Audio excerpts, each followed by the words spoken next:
In this video, I'll be talking about solving miscellaneous problem on simultaneous equation. So other than the normal method that we have seen in the previous video on how to solve simultaneous equation involving linear and the one involving quadratic, simultaneous equation can also come in the form of a fraction or reciprocal, to be precise. So the first one I'm going to look into is solving problem involving simultaneous equation that involve a reciprocal. So let's look into that. So what am I trying to say by saying simultaneous equation involving reciprocal? They are the one in the form of a over x, for example, plus b over y may be equals to c. So all I have to do in this case is to take this a. Remember, this a I'm having the same thing as a multiplied by 1 over x, and b over y is same thing as b multiplied by 1 over y. So I will represent 1 over y by a, not by a letter, then represent 1 over x by a letter. Don't forget a and b are constants. So, but let us use real number to actually clarify the concept I'm trying to say in this particular place. So let's look at the first question. And in this question, we are required to solve the simultaneous equation. 1 over x plus 1 over y is equals to 1 over 3, and 1 over x minus 1 over y equals to 1 over 6. So how am I going to get about this? So the first step is going to be from this equation, this is my equation 1, don't forget, and this is going to be considered to be my equation 2. From equation 1, I will first say let 1 over x be taken as p, and 1 over y be taken as q. So if I consider these two now, my equation 1, I can transform it. Instead of me to have 1 over x in the first equation now, since 1 over x equals to p, I will change 1 over x to be p. So this is going to be p.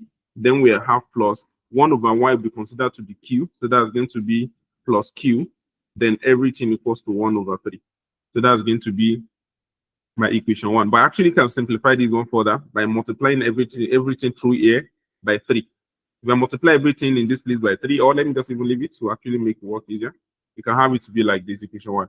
So go to equation 2. I'm having 1 over x. So for this second equation, I'm having a 1 over x is going to be same thing as p minus 1 over y, that is minus q, then equals to 1 over 6. So that will be equivalent to 1 over 6. Call this one equation 2 now. So I just transform equation 1 and 2 to the new set of equation 1 star and equation 2 star. Just to differentiate between the first equation, set of equation I'm having first, and the last set of equation I'm having here.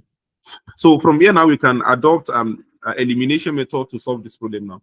To adopt elimination method to solve this problem, if I want to eliminate q here, I'm having plus q minus q. If you have watched the previous video dealing with elimination method, anytime we see plus and minus, meaning different sign, we are going to add two equations together for us to eliminate the q's that I'm having in this place. So p plus p, that will give me 2p.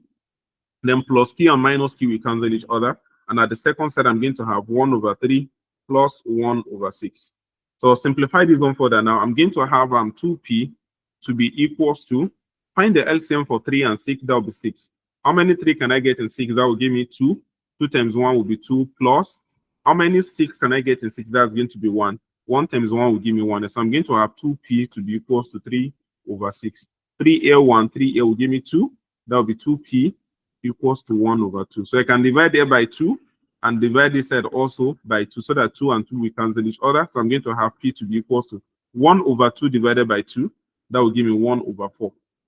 That will give me 1 over 4. So I've gotten the value of p now. The next thing is now going to be substitute p to be equals to 1 over 4 in equation. Which equation should I consider now? I can consider equation 1 star. If I consider equation 1 star in equation 1 with asterisks, don't forget that equation 1 with asterisks is p plus q equals to 1 over 3. So that will automatically turn to, instead of me to have p, I will change p to 1 over 4. That should be 1 over 4 plus q equals to 1 over 3. Collect the like terms, I'm going to have q to be equals to 1 over 3 minus 1 over 4. And that will give me q to be equals to, LCM of 3 and 4 will be what? 12. How many 3 can I get in 12? That will be 4. 4 times 1 will give me 4 minus. How many 4 can I get in 12? That will be 3. 3 times 1 will give me 3. So I have q now to be equals to 4 minus 3. That will give me 1 over 12. So we have gotten the value of q and we have got the value of p as well. But remember in the question, we have to solve for x and y. So my attention is not going to be centered on x and y alone. It's not going to be centered on p and q. Rather, I need to transform them back to their corresponding values. What I have to do here now, so it implies that, let me manage the space. Remember, from what you have done here, we said P equals to 1 over X. So it implies I'm going to have P now, which is 1 over 4. So I'm going to have 1 over 4 equals to 1 over X. So take inverse or compare the two sides of the equation. So it implies that, let me just manage the space, X equals to 4. If you take inverse of both sides. So if you go for the second one, we said Q equals to 1 over Y. This implies I'm going to have the value of Q equals to 1 over 12. So 1 over 12 equals to 1 over Y. So take inverse of this, both sides too, I'm going to have Y to be equals to 12. So if you compare the side or take inverse of both sides, you get our final answer to be what you have seen there, which is going to be 4 and 5 correspondingly, as you are seeing from my survey. So that is the answer to the first question that we're having here. Let's take another example on this. Let's take another example on this. So for the second question I'm having here, we are required to solve the simultaneous equation 2 over x plus 1 over y equals to 3. And the second one, we have 3 over x minus 2 over y to be equals to 1. So how am I going to go about this? Follow the same step as earlier. However, there's going to be additional step we are going to take here. And that step is going to be something very simple. If you have something like 2 over x, for example, remember I said this is something as 2 multiplied by 1 over x. So I can represent 1 over x by a letter now.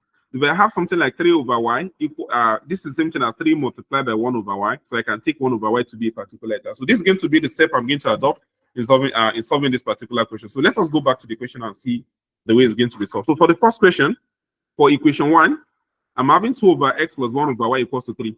So this implies that I'm going to have 2, or the first step as usual, let 1 over x be equals to p, or I can use any other letter. Let's use m this time around.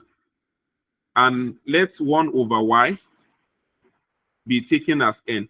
So it implies that my equation 1 will be converted to 2. Instead of me to have 2 over x, that's going to be 2m. Then we have plus, instead of me to have 1 over y, that's going to be n, because I have ordinary 1 over y in this place. And that will be equivalent to 3. So that will be considered to be my equation 1. For equation 2, I have 3 over x. 3 over x is going to be the same thing as 3m. Then we have minus 2 over y, that's going to be 2n. Then everything equals to my equation 2 now. That's going to be equals to 1. So we have equation 2 to be like this. Then we can solve the two equations simultaneously now. So to solve the two equations simultaneously, unlike the previous question whereby we have the coefficient of p and q be equal, so this time around their coefficients are different. So we can adopt elimination method again to solve this particular problem. How am I going to take the step to do the elimination method there? If I want to eliminate m, I will multiply equation 1. I will multiply equation 1. Because I've done video earlier on the elimination method, that's why I'm not going to go too deep in explaining this one. So multiply equation 1 by 3, which is the coefficient of m in equation 2. Then multiply equation 2. By 2. So because coefficient of m in equation 1 equals to 2, so use that coefficient to multiply 2. So we are just inverting this and taking this one back. So let's see the output of the multiplication.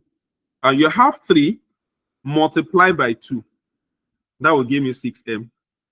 Then we have plus 3 multiplied by n. That will give me 3n. Then you have 3 multiplied by 3. That will give you 9. I can call this one equation 3 if I like. Then for the second equation, or 2 multiplied by m again will give me 6m. Then 2 multiplied by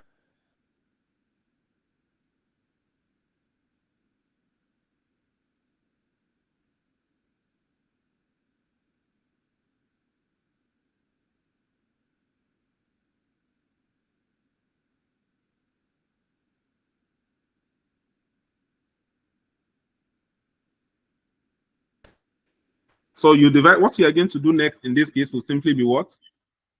What you'll be doing is going to be, from what I'm having in this place, you divide, subtract, because the coefficients are equal and I'm having the same sign. This is positive sign and this is also positive sign. So what I will do basically is going to be subtract one equation from the other. So you have 6m minus 6m, that will give me 0. So I have 3m minus 4n. 3n minus times minus will give me plus. So 3m will automatically turn to 3n plus 4n, which will give me 7n to be equals to 9 plus 2, and 9 minus 2 rather, and that will give me 7. Divide a by 7, have 1. Divide a by 7, divide this side also by 7. So 7 and 7 we cancel each other, So I'm going to have the value of n now to be equals to 1. So I got the value of n. So the next step I'm going to take in this place is now going to be substitute n to be equals to 1 in equation. I can use equation 1 now. I can use equation 1. Sorry. I can use equation 1 now. And what am I having in equation 1? My equation 1 is 2m plus n equals to 3. But you've got the value of n to be 1. So I'm going to have 2m plus 1 equals to 3. Collect the like term. I'm going to have 2m to be equals to 3 minus 1. So 2m will be equals to 3 minus 1 will give me 2. Divided by 2, divided also by 2. 2 and 2 will cancel each other. I'm going to have the value of m to be equals to 1. So, and that's going to be a final answer for this one. So now we have got the value of m and n. But remember that we said n equals to 1 over y. Based on our initial condition we stated here earlier. Based on the condition that we have stated here. So I'm going to have n now. We've got the value of n to be 1. So I'm going to have 1 equals to 1 over y. I'm just changing n to be 1. So this over 1 cross multiply. I'm going to have y to be equals to 1. Also, remember we said m equals to 1 over x. And we said m, based on what you have solved, m equals to 1. So this is equivalent to 1. So if you cross multiply, I'm going to have x to be equals to 1 as well. So therefore, x equals to 1 and y equals to 1. And this is how to go for solving simultaneous equation involving reciprocal of this nature. Sometimes you can get the answer to be fraction, and sometimes you can get the answer to be whole number. So this is the 2 examples I'm going to give to you here. So to solve more questions, you can actually check my next video, or you look into the one I'm having in this place.